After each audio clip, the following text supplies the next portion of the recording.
Bueno, continuamos con Sasai. En este maravilloso manual de Derecho Constitucional, el cual vengo leyendo 19 páginas de 700. Falta poco para terminar. Pero bueno, que sea lo que Dios y la Virgen de Cacupé quiera. Vamos a pasar a un segundo capítulo, digamos. Estuvimos dividiendo las lecturas en subtítulos y subtitulitos. Bueno, este es un subtítulo, ¿sí? Todos los videos anteriores, cuatro videos, estuve leyendo, comentando el capítulo que se llama Derecho Constitucional, ¿sí? Que abarcaba concepto, contenido, tipos y clasificación de las constituciones, constitucionalismo clásico y constitucionalismo social, y constitucionalismo social en Argentina. Ahora pasamos a otro gran capítulo, que se llama, es el número 2, digamos, capítulo 2. El primero era, como dije, Derecho Constitucional. El 2 es Interpretación de la Constitución. Su especificidad. Interpretación de la Constitución, su especificidad. Bien. Concepto.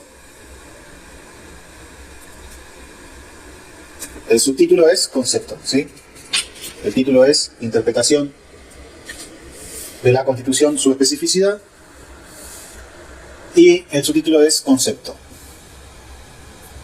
Interpretar una norma consiste en desentrañar el sentido de la misma, que la misma posee, encontrar el significado de sus postulados y de ese modo lograr que su aplicación se compadezca con la intención que tuvo quien la redactó. Pero, desde una perspectiva dinámica, es decir, en movimiento con la visión de futuro y no ceñida exclusivamente al momento histórico en que la norma fue elaborada. Lo voy a leer porque pasó el chico que vende escobas. Yo tengo 2 escobas, me las voy a comprar. Pero lo voy a leer porque no sé si se escuchó bien. Concepto. Interpretar una norma consiste en desentrañar el sentido que la misma posee, encontrar el significado de sus postulados y de ese modo lograr que su aplicación se compadezca con la intención que tuvo quien la redactó, pero desde una perspectiva dinámica, es decir, en movimiento con visión de futuro y no ceñida exclusivamente al momento histórico en que la norma fue elaborada. Ok. Interpretar una norma consiste en desentrañar el sentido que la misma posee. Bien. Interpretar una norma consiste en desentrañar el sentido que la misma posee. Encontrar el significado de sus postulados y de ese modo lograr que su aplicación se compadezca con la intención que tuvo quien la redactó, pero desde una perspectiva dinámica, es decir, en movimiento, con visión de futuro y no ceñida exclusivamente al momento histórico en que la norma fue elaborada. El intérprete debe ubicarse en una posición equidistante, lo más neutra posible, de manera de lograr un resultado que brinde una visión objetiva.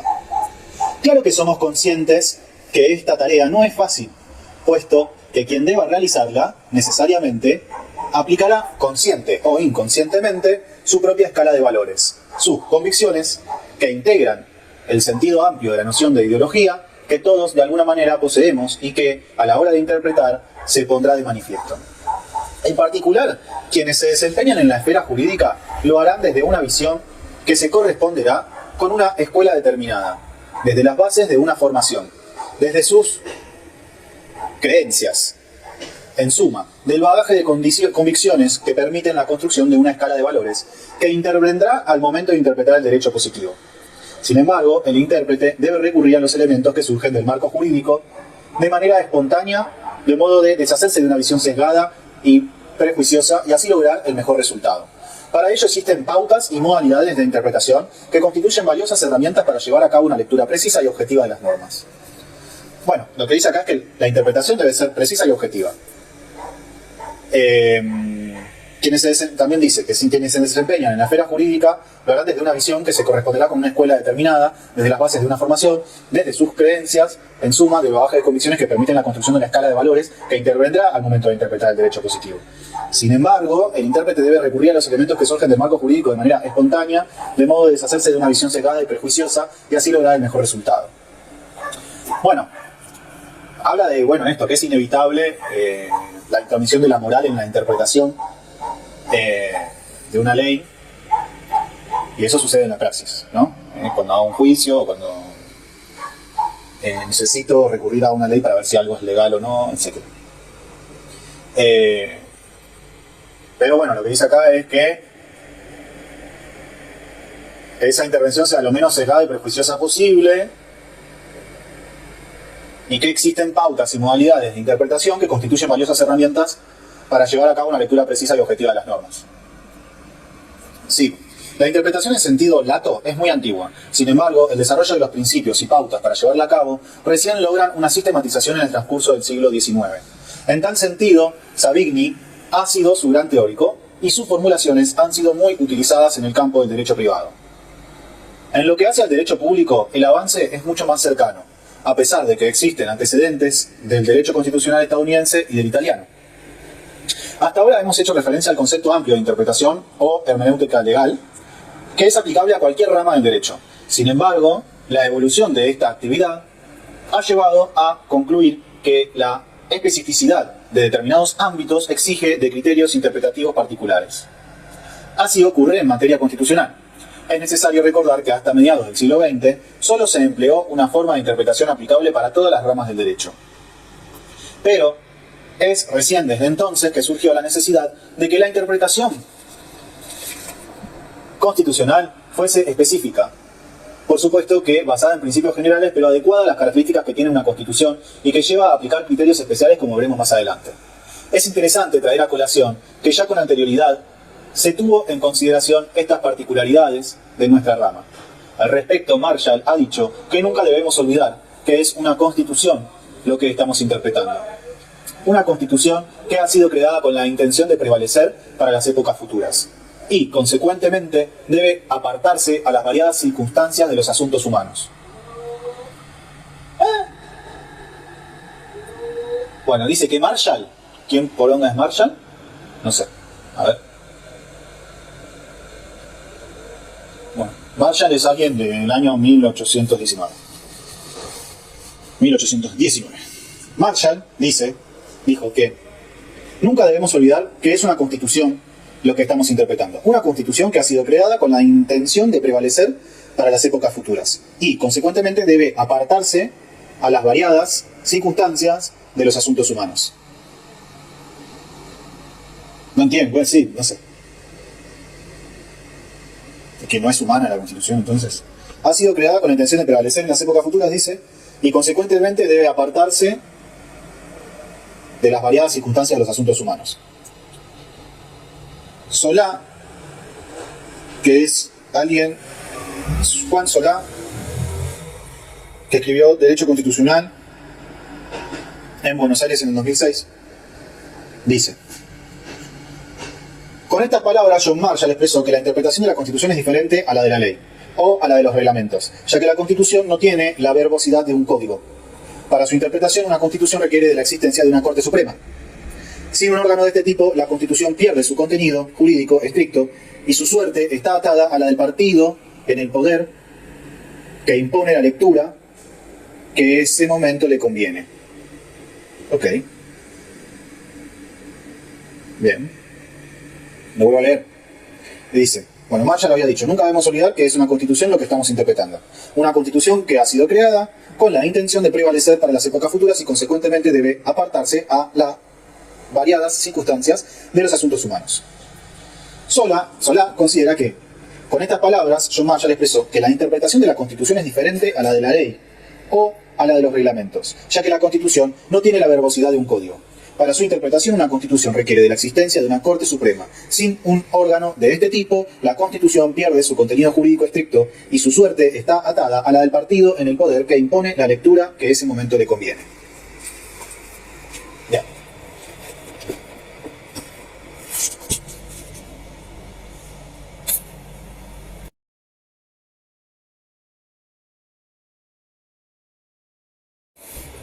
Bueno, continuamos con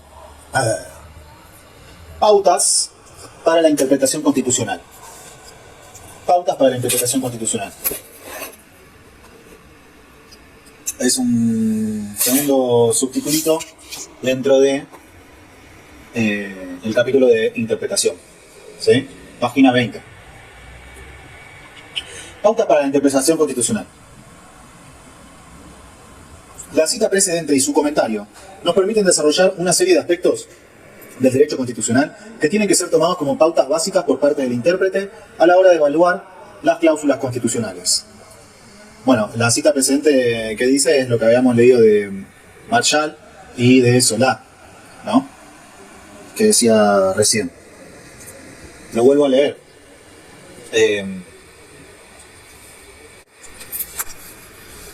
Dice la cita de Marshall. Marshall dice: nunca debemos olvidar que es una constitución lo que estamos interpretando. Una constitución que ha sido creada con la intención de prevalecer para las épocas futuras. Y, consecuentemente, debe apartarse a las variadas circunstancias de los asuntos humanos.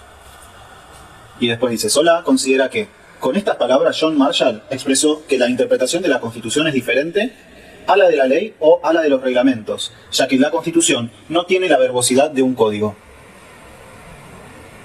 Para su interpretación, una Constitución requiere de la existencia de una Corte Suprema. Sin un órgano de este tipo, la Constitución pierde su contenido jurídico estricto, y su suerte está atada a la del partido en el poder que impone la lectura que ese momento le conviene. Entonces, ahora sí, la cita precedente y su comentario nos permiten desarrollar una serie de aspectos del derecho constitucional que deben ser tomados como pautas básicas por parte del intérprete a la hora de evaluar las cláusulas constitucionales. Al respecto, se impone la noción de supremacía de la Constitución, principio que pone de manifiesto que su jerarquía obliga a que todas las normas inferiores no se opongan a lo que ella establece, so pena de incurrir en una situación de inconstitucionalidad. Asimismo, la ley fundamental de un país es un pacto social que reúne las normas básicas que regulan las relaciones que se establecen en su ámbito. Se trata de una suerte de gran programa o proyecto nacional concebido con la idea de que perdure lo máximo posible en el tiempo. En consecuencia, a diferencia de lo que ocurre con una ley común, esta vigencia, por un dilatado lapso, obliga al intérprete a adaptar el sentido de sus disposiciones en función de las circunstancias cambiantes que se van dando naturalmente por el paso de los años. La reforma de 1994 le ha dado jerarquía constitucional a un conjunto de tratados de derechos humanos, artículo 75, inciso 22, ya lo leímos varias veces, de manera que, como se aplica en el capítulo 3, estos instrumentos comparten con la Constitución el vértice superior de la pirámide jurídica, recurriendo a la concepción de Hans Kelsen, lo que lleva consigo la adhesión de nuestro derecho positivo a todos los postulados del derecho internacional de los derechos humanos. Entre estos, vale recordar el principio pro homine, que determina que toda interpretación deba redundar a favor del más amplio reconocimiento de los derechos y libertades que comprendan el objeto de la disputa o litigio de que se trate. Esto es particularmente importante en caso de duda. Así es claro que desde la cúspide constitucional los derechos humanos y los valores que son inmanentes a ellos irradian su función legitimadora y exigen su realización, tanto a los órganos de gobierno cuanto a los habitantes de la República. Esto significa, en palabras llanas, que toda formulación normativa derivada del plexo constitucional deberá contener su sino garantista y pro homine. No entendí bien, pero bueno. Lo vuelvo a leer esa parte. Así es claro que desde la cúspide constitucional los derechos humanos y los valores que son inmanentes a ellos irradian su función legitimadora y exigen su realización tanto a los órganos de gobierno cuanto a los habitantes de la República. Esto significa, en palabras llanas, que toda formulación normativa derivada del plexo constitucional deberá contener su sino garantista y pro homine. Este temperamento es aplicable a las cláusulas de la parte dogmática. Por el contrario, para la interpretación de las disposiciones de la parte orgánica, rige un criterio exactamente contrario.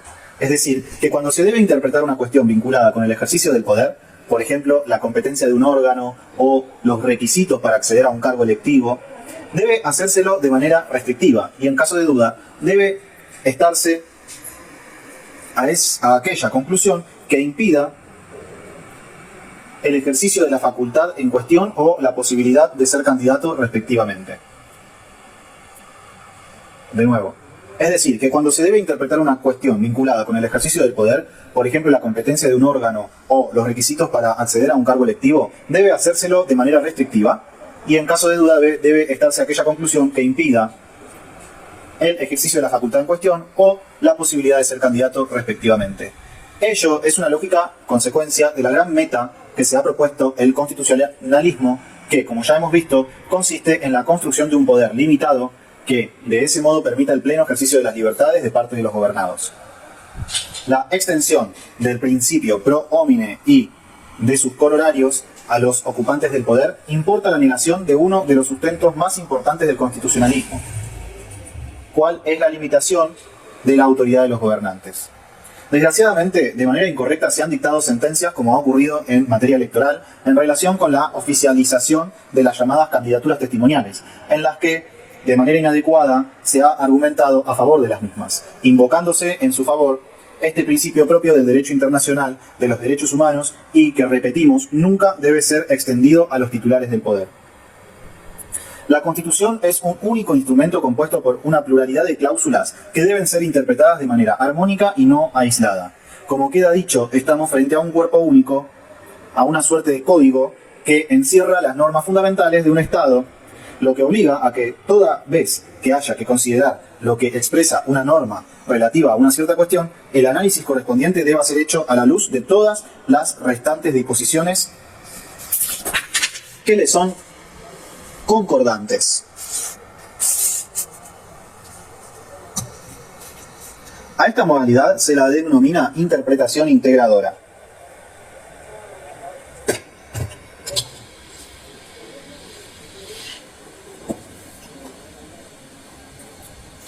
La Constitución debe ser analizada como un conjunto armónico dentro del cual cada una de sus disposiciones ha de interpretarse de acuerdo con el contenido de las demás, o dicho de otro modo, que las normas constitucionales no deben ser interpretadas en forma aislada o inconexa, sino como parte de una estructura sistemática considerada en su totalidad. Esto lo dijo Candy, S.A., AFIP y otro. Consejo de Justicia Nacional, algo así. Una ley, una jurisprudencia, creo que es esto. La integración apunta también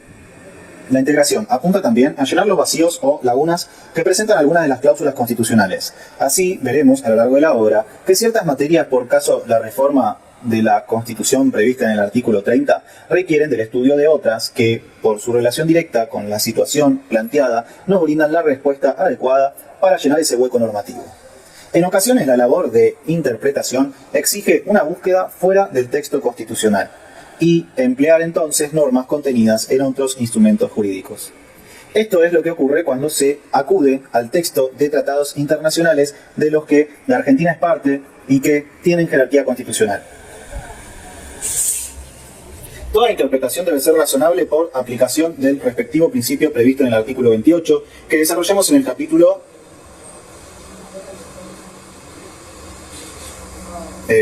8. Capítulo 8. Así las cosas, a la hora de evaluar la interpretación de una disposición, debemos buscar si existe proporcionalidad entre fines y medios. Por lo tanto, debemos apreciar si la solución propuesta se compadece con la finalidad a la que apunta la norma o, por el contrario, la contradice. Este fin es el que se propuso el constituyente a la hora de la elaboración de la disposición, pero desde una perspectiva de futuridad, es decir, no encerrada en el momento histórico en que esto acaeció, sino teniendo en consideración las nuevas perspectivas planteadas por el paso del tiempo. Por ejemplo, si una cláusula que establece una prohibición, al analizarla, llegamos a una conclusión que contradice ese propósito, evidentemente nos hemos equivocado e incurrido en una interpretación contraria al principio de razonabilidad. A ver, de nuevo, toda interpretación debe ser razonable por aplicación del respectivo principio previsto en el artículo 28 que desarrollamos en el capítulo 8. Así, las cosas, a la hora de evaluar la interpretación de una disposición, debemos buscar si existe proporcionalidad entre fines y medios. Por lo tanto, debemos apreciar si la solución propuesta se compadece con la finalidad a la que apunta la norma o, por el contrario, la contradice. Este fin es el que se propuso el constituyente a la hora de la elaboración de la disposición, pero desde una perspectiva de futuridad, es decir, no encerrada en el momento histórico en que esto acaeció, sino teniendo en consideración las nuevas perspectivas planteadas por el paso del tiempo. Por ejemplo, si una cláusula que establece una prohibición, al analizarla llegamos a la conclusión que contradice este propósito, evidentemente nos hemos equivocado e incurrido en una interpretación contraria al principio de razonabilidad. Esta situación se planteó ante el conflicto sobre el que debió resolver la Cámara Federal de Bahía Blanca, en el que debió interpretar la constitucionalidad de una cláusula de un contrato en la que se permitía el ingreso temporario de residuos radioactivos a nuestro país. La defensa sostenía que lo que la disposición contenida en el último párrafo del artículo 41 de la Constitución Nacional impide es la introducción permanente de este tipo de material, y que por lo tanto, al interpretarla, se debía tener en cuenta esa diferenciación y entender por ende que la introducción de ese tipo de sustancias estaba permitida si no se lo hacía con carácter permanente. El Tribunal de Alzada, con muy buen criterio, consideró que esto no era así, ya que a través de esa clasificación forzada, pues la ley fundamental no la analiza, en tanto, por el contrario, impone una prohibición general a secas. Se estaba violando el fin de la norma al brindarse la posibilidad de que se permitiera lo que ella claramente impide. Por lo tanto, declaró la nulidad de la disposición en conflicto por ser violatoria de la Constitución. A partir de esta explicación, introducimos la noción de interpretación finalista de la Constitución. Ahora voy a leer esa última parte.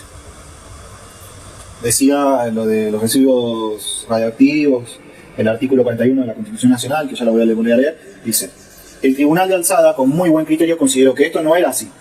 ¿Qué cosa? Bueno, decía, la defensa sostenía que la disposición contenida en el último párrafo del artículo 41 de la Constitución Nacional impide es la introducción permanente de este tipo de material, y que, por lo tanto, al interpretarla, se debía tener en cuenta esa diferenciación y entender que, por ende, la introducción de ese tipo de sustancia estaba permitida si no se lo hacía con carácter permanente. O sea, dice introducción permanente. Bien. El Tribunal de Alzada, con muy buen criterio, consideró que esto no era así, ya que a través de esa clasificación forzada, pues la ley fundamental no la realiza, en tanto por el contrario, impone una prohibición general a secas. Se estaba violando el fin de la norma al brindarse la posibilidad de que se permitiera lo que ella claramente impide. Por lo tanto, declaró la nulidad de la disposición en conflicto por ser violatoria de la Constitución.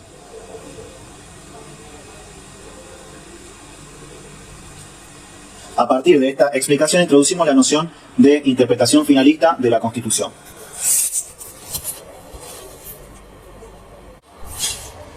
Vidal Campos sostiene, como una suerte de corolario de su valiosa teoría sobre la fuerza imperativa de la Constitución, que toda norma de la Constitución sobre derechos de la persona humana, aunque requiera desarrollo legislativo, tiene, como mínimo,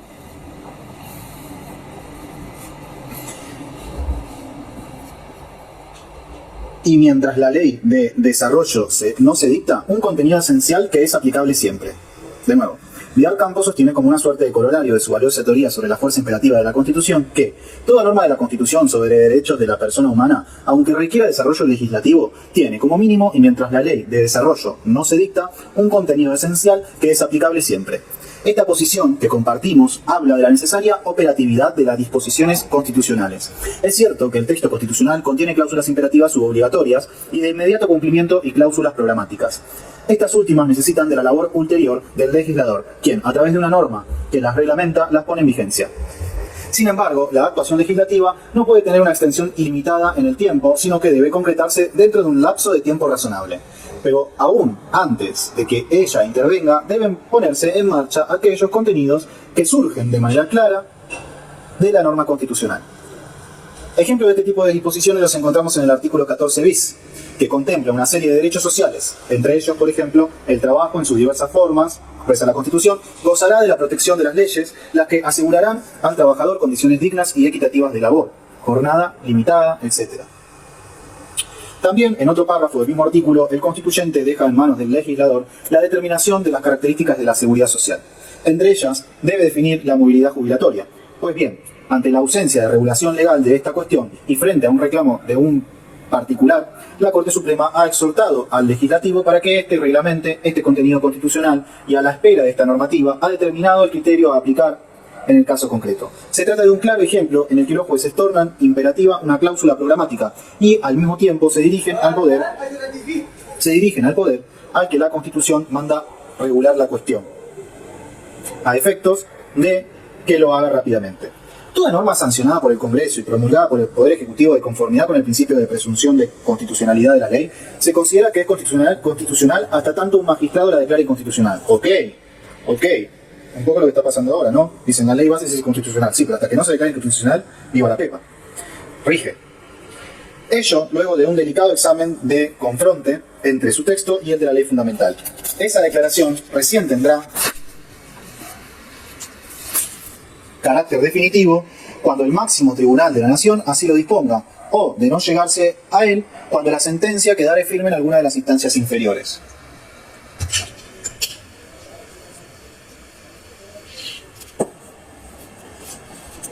O sea que la Corte Suprema podría declarar inconstitucional la ley de bases. Nuestra Corte Suprema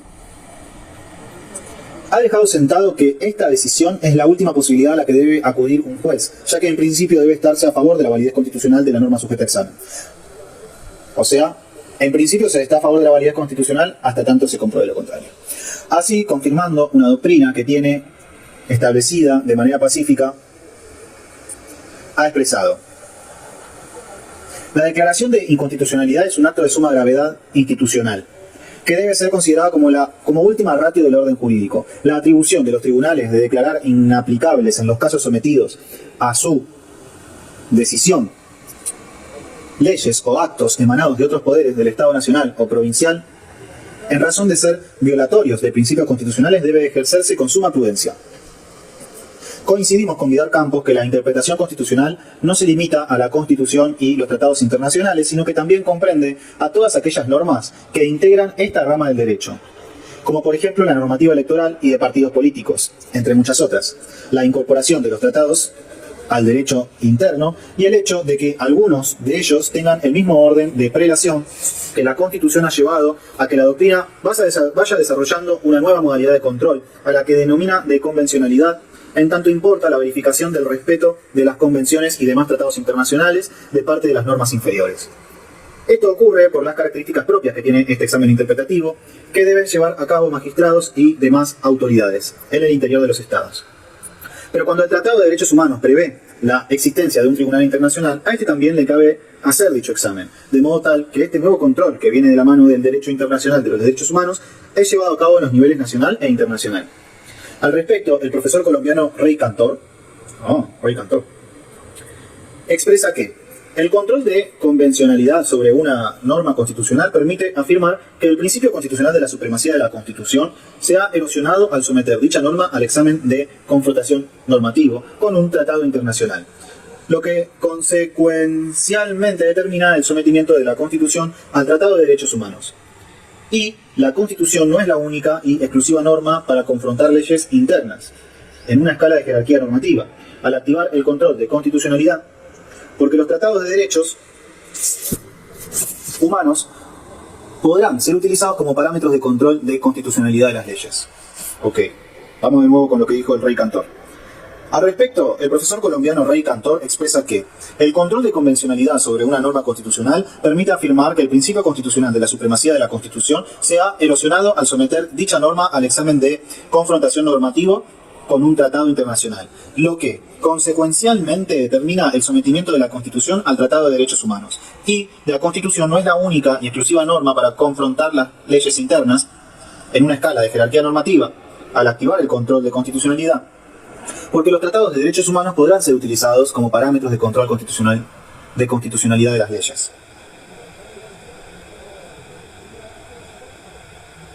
Ok.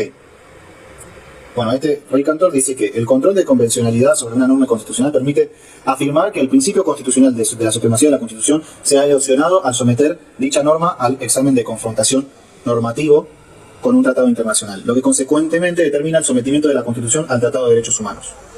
Y la Constitución no es la única y exclusiva norma para confrontar leyes internas. En una escala de jerarquía normativa, al activar el control de constitucionalidad, porque los tratados de derechos humanos, o sea, acá como que está diciendo que se erosionó la supremacía de la Constitución al someter dicha norma al examen de confrontación con tratados internacionales de derechos humanos. Porque deja de ser la Constitución la única y exclusiva norma para confrontar las leyes internas. Hay como un planteo de que hay una confrontación entre las leyes y la Constitución, ¿no? Internamente, por ejemplo, acá en Argentina. Y que en una escala de jerarquía normativa se activa el control de constitucionalidad por los tratados de derechos humanos que pueden ser utilizados como parámetros de control constitucional de las leyes. Pero bueno, dice que se erosionó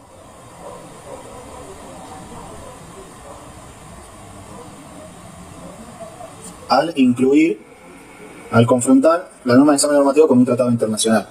No sé, no estoy capacitado para confrontar con esto que dijo el rey Cantor, pero como que, no sé, se usan términos como la erosión y la confrontación entre las leyes y la constitucionalidad o inconstitucionalidad de las leyes. Lo que sí me está quedando claro es que puede existir una ley que no sea constitucional, que esté en vigencia y que se ejerza, por ejemplo la ley bases, hasta que no se demuestre lo contrario, y eso lleva todo su proceso. Pero que también activa la erosión en esa confrontación los tratados internacionales de derechos humanos. Por eso que diga que se erosiona la supremacía de la Constitución por los tratados internacionales, no sé.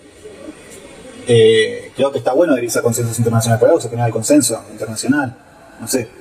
Tener una constitución aislada del mundo no me parece muy copado que digamos, a menos que todo el mundo esté equivocado, menos. O todo el mundo esté viviendo otra realidad que la que vive ese país. No sé. La verdad no estoy capacitado para dar esta discusión. Por hoy lo vamos a dejar acá. Llegamos a la página 25. Y antes de cerrar el video voy a leer los artículos que se citan acá. Se cita el artículo 28, el 41, el 14 bis. Se citan varios. Así que los voy a buscar y los voy a leer. El 75, inciso 22, lo vamos a volver a leer para que siga quedando. Ya que lo citan tanto, cada vez que lo citen yo los voy a leer. Bueno, el 14 bis, y a simple vista no hay ningún otro, pero si encuentro algún otro artículo que haya nombrado lo voy a leer, y ahí cerramos el video.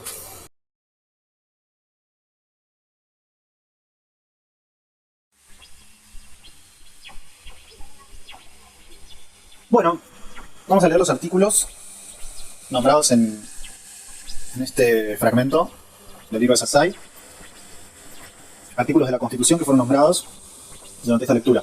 Por un lado tenemos el artículo 75, inciso 22, que dice, artículo 65, inciso 22, dice, corresponde al Congreso. Artículo 75, inciso 22, corresponde al Congreso aprobar o desechar tratados concluidos con las demás naciones y con las organizaciones internacionales y los concordatos con la Santa Sede. Los tratados inconcordatos tienen jerarquía superior a las leyes. Bien, acá estos días me estuvo sonando mucho el tema de que Argentina salió de la Organización Mundial de la Salud. Y me hacía acordar mucho este artículo.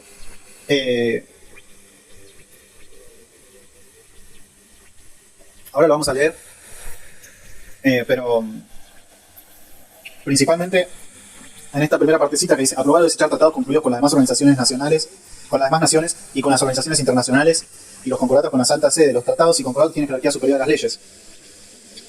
Y lo que dice en el título, que es corresponde al Congreso aprobar o desechar tratados concluidos, o sea, principalmente ya, de por sí, haberlo hecho por DNU, salir de la Organización Mundial de la Salud por DNU, según este artículo, ya es inconstitucional, porque eso debería hacerlo el Congreso. Después, por otro lado, que ahora vamos a leer, los tratados y convenciones internacionales aportan a el control, confrontan con la inconstitucionalidad de algunas leyes. Si una ley es inconstitucional hasta que se demuestre lo contrario, el tratado internacional ayuda a controlar esas cosas. Le aporta constitucionalidad al país, porque en la Constitución sí o sí tiene que estar. Así que bueno, salir de la Organización Mundial de la Salud le aporte constitucionalidad también al país. Sobre todo sabiendo que se nos está quemando la mitad del sur, de la Patagonia, sabiendo que hace muy poco con el tema del RIGI y la ley bases, se sacó la cláusula, la ley que dice que no se puede comprar un bosque que recién fue quemado. Y bueno, ¿para qué lo queman? Para poder venderlo. Porque ahora sí se pueden comprar bosques que fueron quemados. Porque el bosque es un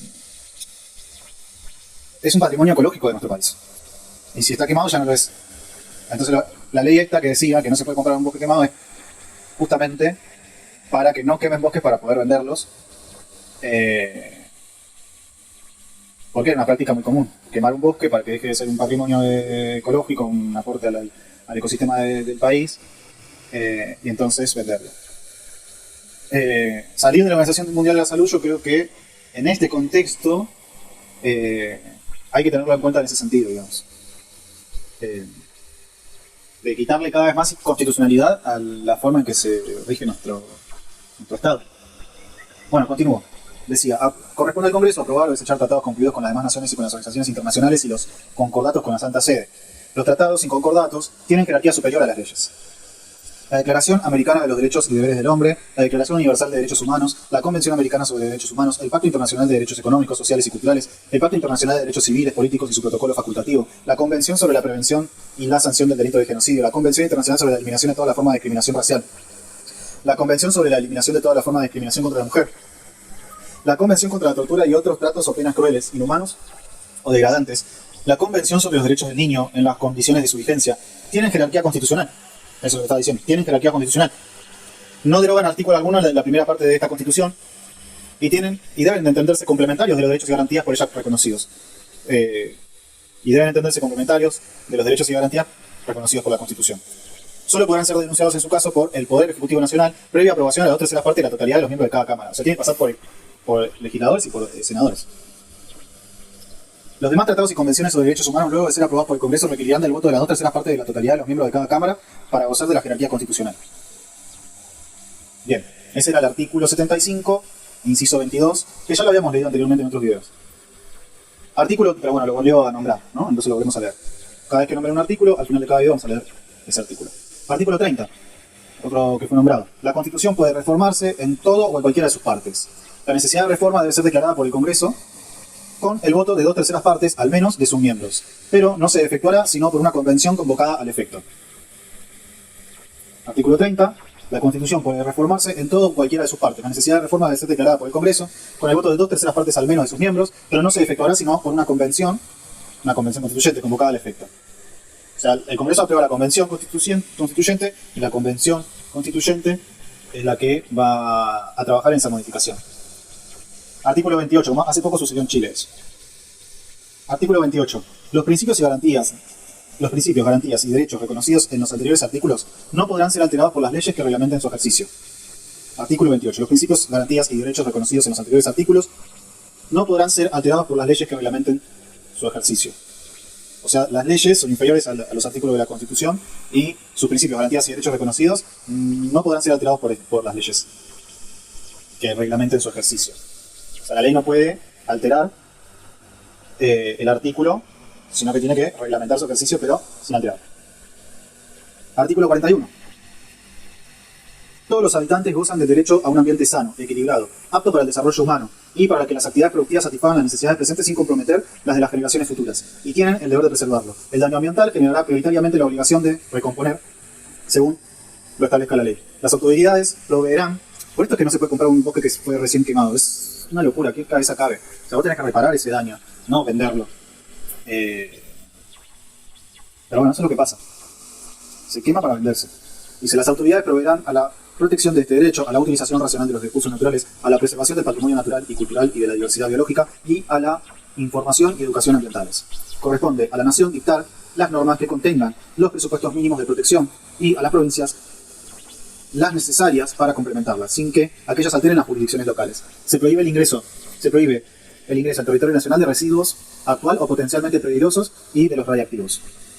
Bien, lo vuelvo a leer. Artículo 41. Todos los habitantes gozan del derecho a un ambiente sano, equilibrado y apto para el desarrollo humano. Si se te queman 200 casas en el Bolsón, esto no se está cumpliendo, ¿no?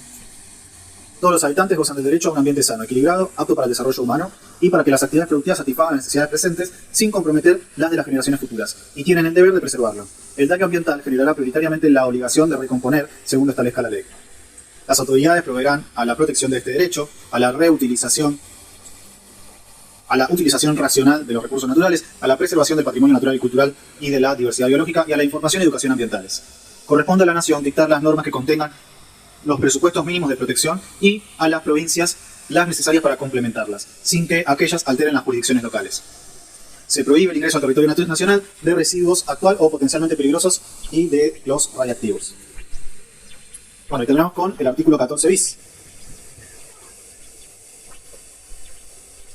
Es uno de los más importantes. Sobreviviente de la Constitución del 49, de Perón. Artículo 14 bis. El trabajo, en sus diversas formas, gozará de la protección de las leyes, las que asegurarán al trabajador condiciones dignas y equitativas de labor, jornada limitada, descanso y vacaciones pagados, retribución justa, salario mínimo vital y móvil, igual remuneración por igual tarea, participación en las ganancias de las empresas, con control de la producción y colaboración en la dirección, protección contra el despido arbitrario, estabilidad del empleado público, organización sindical libre y democrática, reconocida por la simple inscripción en un registro especial. Queda garantizado a los gremios concertar convenios colectivos de trabajo, recurrir a la conciliación y al arbitraje. El derecho a huelga. Los representantes gremiales gozarán de las garantías necesarias para el cumplimiento de su gestión sindical y las relacionadas con la estabilidad de su empleo. El Estado otorgará los beneficios de la seguridad social, que tendrá carácter de integral e irrenunciable. En especial, la ley establecerá el seguro social obligatorio, que estará a cargo de entidades nacionales o provinciales con autonomía financiera y económica, administradas por los interesados con participación del Estado, sin que pueda existir superposición de aportes, jubilaciones y pensiones móviles. La protección integral de la familia, la defensa del bien de familia, la compensación económica familiar y el acceso a una vivienda digna. Vuelvo a leer este y ya terminamos. Artículo 14 bis. El trabajo en sus diversas formas gozará de la protección de las leyes, las que asegurarán al trabajador condiciones dignas y equitativas de labor, jornada limitada, descanso y vacaciones pagadas, retribución justa, salario mínimo vital y móvil, igual remuneración por igual tarea, participación en las ganancias de las empresas, con control de la producción y colaboración en la dirección, protección contra el despido arbitrario, estabilidad del empleado público, organización sindical libre y democrática, reconocida por la simple inscripción en un registro especial. Queda garantizado a los gremios concertar convenios colectivos de trabajo, recurrir a la conciliación y al arbitraje, el derecho a huelga. Los representantes gremiales gozarán de las garantías necesarias para el cumplimiento de su gestión sindical y las relacionadas con la estabilidad de su empleo. El Estado otorgará los beneficios de la seguridad social, que tendrá carácter de integral e irrenunciable. En especial, la ley establecerá el seguro social obligatorio, que estará a cargo de entidades nacionales o provinciales con autonomía financiera y económica, administradas por los interesados con participación del Estado, sin que pueda existir superposición de aportes, jubilaciones y pensiones móviles. La protección integral de la familia, la defensa del bien de familia, la compensación económica familiar y el acceso a una vivienda digna.